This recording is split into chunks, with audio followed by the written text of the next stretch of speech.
Kezia, and I'm a brain injury survivor and a member of Bind.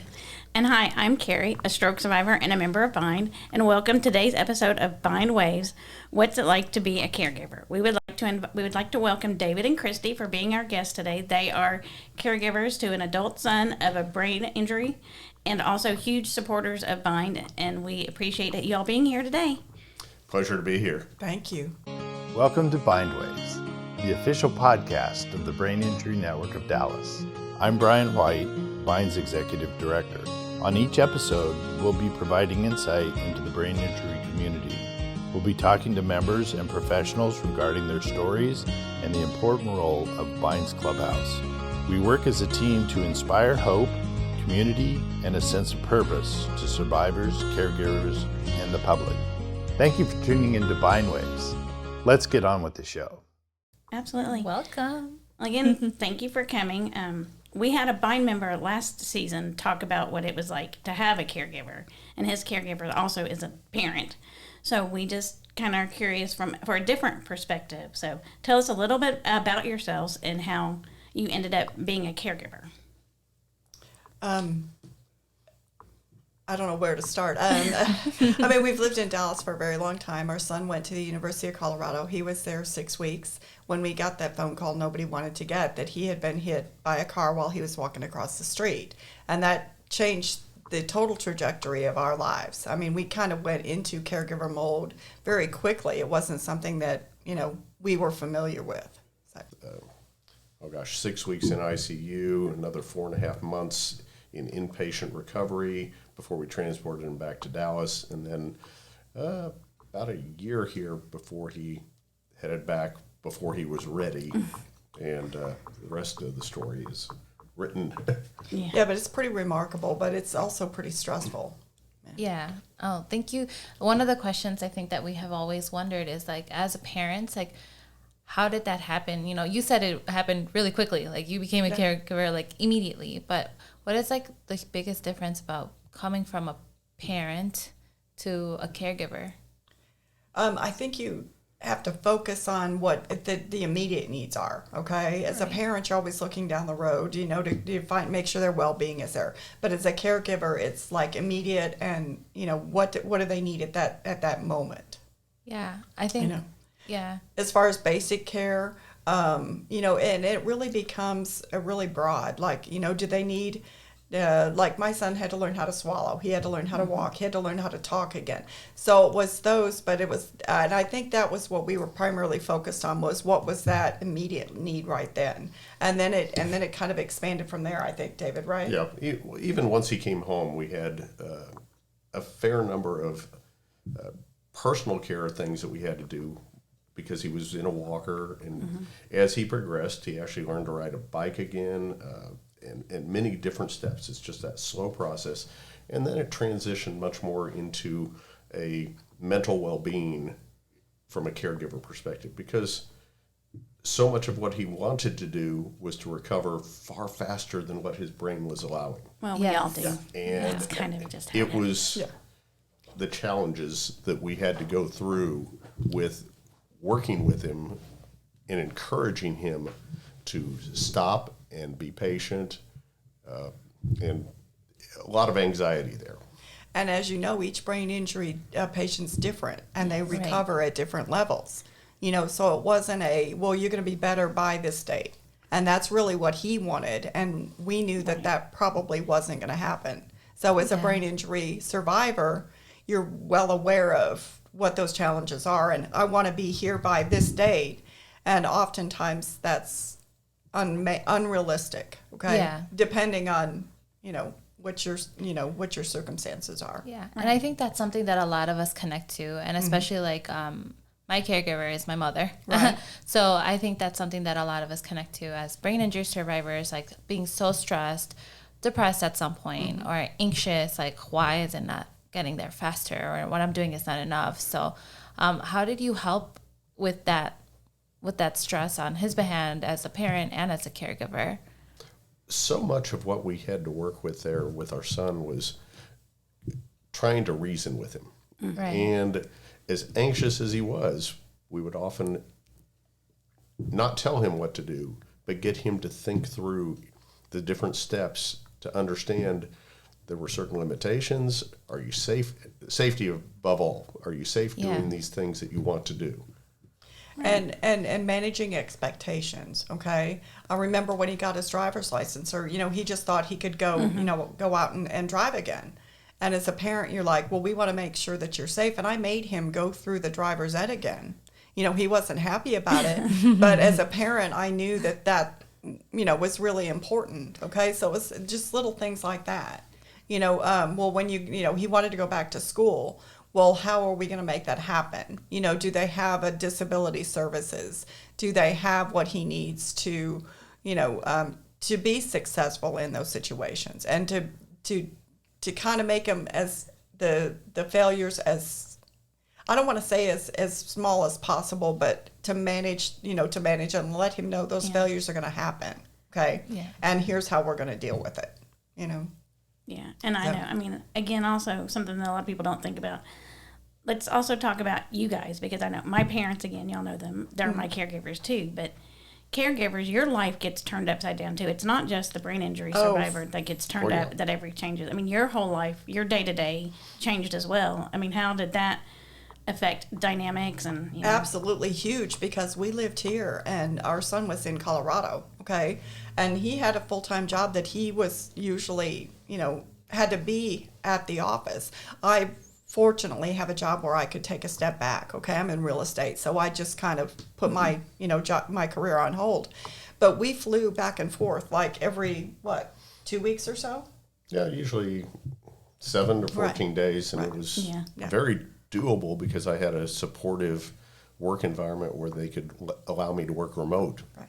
And then we have a younger son. So my parents flew in from Colorado and stayed with my younger son while we were, back and forth. So it really is. I mean, it's, your whole world gets kind of turned upside down, but you figure out how to manage it. But we had to work as a team. Yep, that was pretty key. It's like, okay, when do you need to be back here for the, and when do I need to be? And just literally, manage that as well. Right. Yeah, I think that's amazing what you guys are saying about the distance and all of that. I feel like you guys are traveling. I was in Chicago, my mom was in Dallas, traveling back and forth, and then so you know what those challenges are. Yeah. I mean, being in the hospital, I felt bad for my mom, but then obviously now living over here and her sharing her side of the story, I'm like, oh my God. Right. Well, we had to work we had to work as a team, both with that and then once he came back. Right. Because as he progressed, with a child, everything's a negotiation too. And we had to make sure that we were on the same page with everything that we were responding to. Right. Yeah, well, and I know that's difficult. I know I was a difficult adult child. Patient for my parents as And well. do you have siblings? I mean, how did it affect your siblings? Because I know my youngest son, I kind of felt like he got pushed to, kind of like didn't get the attention and some of the things that he probably needed, both mentally, physically, and financially, that he probably needed at that time. But that was, that unfortunately was another part of it. So yeah, for sure. I mean, so my dad, with his wife, they have a son, and he's now 16, which blows my mind. So yeah, I'm the big sister for 2 brothers. And he was my little brother, and he became my teacher at a certain extent. Like, he would come read to me. It drives me crazy. I'm like, oh my God. Like, I'm a big sister, and he also came to be a certain caregiver too, to take care of like my language, and like he was doing his homework while visiting me. So, I think now through the process of it, like I'm so thankful of him, and I love him so much. And I think that was a way that he got able to connect to with my mom. So somehow the injury became a blessing with my family overall. But I get it. I mean, it must have been so hard, Well, and a blessing is right, because you kind of learn what's important and what's not pretty quickly. I mean, your focus and the dynamics totally change, okay? Right. And I know with us it did. We knew, instantly that we didn't care, we had clothes on our back. All we wanted was, for, our, for our son to, get the outcome he wanted, and to have the least effect on, our family life. So Yeah, for me, life got actually a lot easier because I've always been type A, pushing, and this allowed me to let go of all the things that don't matter and focus on the things that do. Right. And I think a lot of times, your recovery is based on the support groups you have. Don't you agree? Yes. Oh yeah, Absolutely. for sure. Your parents, they're key. And I don't think your recovery is going to be, how do I say it, maybe as strong as it should, as it could have been without them. I just think I feel for people that don't have that support group that are going Absolutely. through stuff like this. Yeah. I can't imagine how difficult that is. Yeah, and that totally makes sense. I think that one of the things that gets brought up a lot is like, as caregivers, like what kind of information that you want to make sure to go through, for like if something like this happens to people that or whoever's listening to our podcast right now. I know, like for like my mom, she was so lost. Like she had no idea what to do. Like at one point, she even told me that she felt like she wasn't doing enough. Right. And it's so important to be there. We were so incredibly fortunate that my son landed at one of the amazing rehab centers. I think it's one of the finest in the country. It's Craig Hospital in Denver, okay? And they had a social worker that took me aside and said, here's what you're going to encounter. Here's your medical bills. Here's how to deal with them. Here's your, what to look for when he goes. I mean, she was incredible. And she sat down with me, and just went through, here's some of the challenges you're going to face, and here's some of the things that I suggest and ways to deal with it. And that was like life-changing almost at that point. Absolutely. Yeah, Absolutely. And not everyone is lucky enough and fortunate enough, I don't know the right word, for their parents to be their caregivers. Right. Again, as an adult brain injury survivor, it's hard to have your parents as a caregiver. Of course, some people are lucky enough to have their spouse. And again, sometimes that's not so good, because I know, like with our friends Carl and Adina, Carl was the checkbook taker care of, and it had his own system, and so Adina had to quickly learn. So it's again, it's not just the brain injury survivor that has to relearn and find new skills, but everybody in the family has to adapt, and there's, and I don't want to say a price to be paid, because that's not not a good term, but there's I guess opportunities that have come, and things that were lost during the whole deal, Well, one of the things that happens over time is you at least have your extended family that might be there too. The friends of our son slowly started to drift away.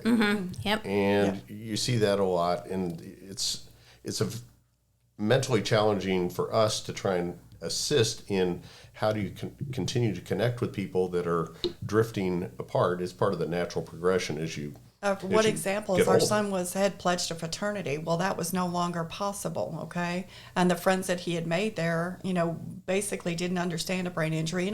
And you and I mean, come on, they know that it's a scary thing for anybody. Right. And if, your friends don't know how to react, because they just don't.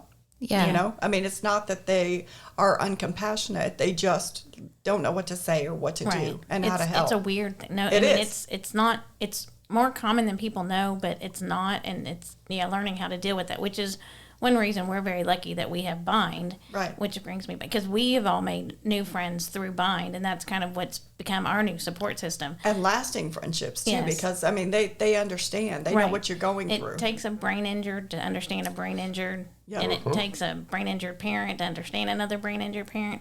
But speaking of Bind, so tell us a little bit, how did y'all get involved with Bind? Because y'all have been volunteers for quite a while with us. Yeah.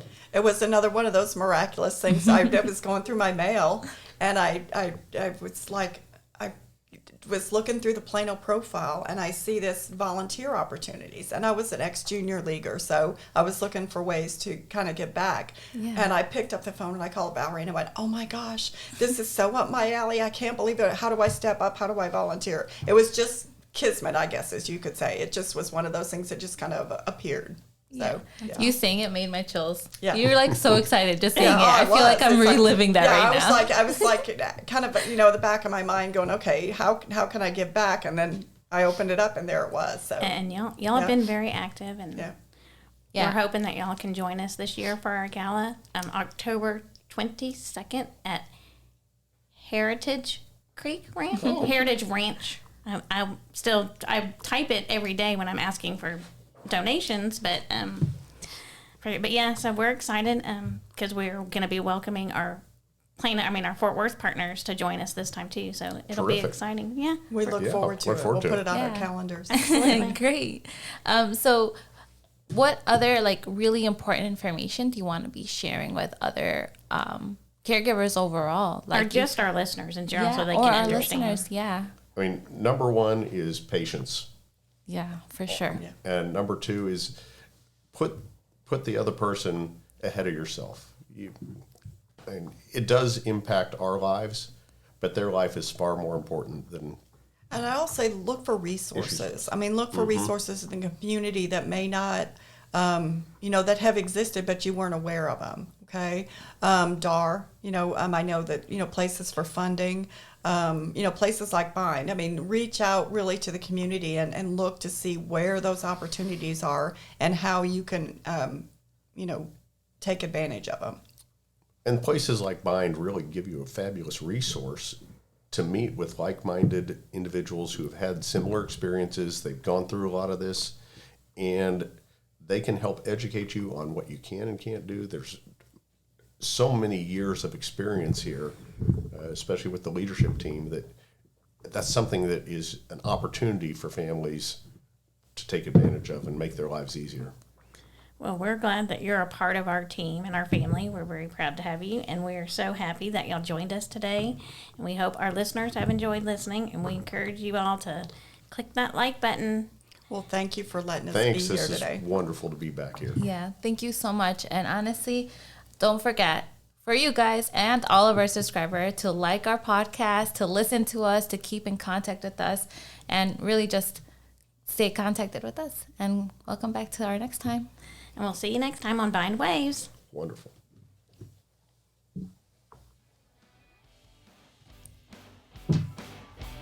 We hope you've enjoyed listening to Bind Waves and continue to support Bind and our nonprofit mission. We support brain injury survivors as they reconnect into the life, the community, and their workplace. And we couldn't do that without great listeners like you. We appreciate each and every one of you. Continue watching. Until next time. Until next time.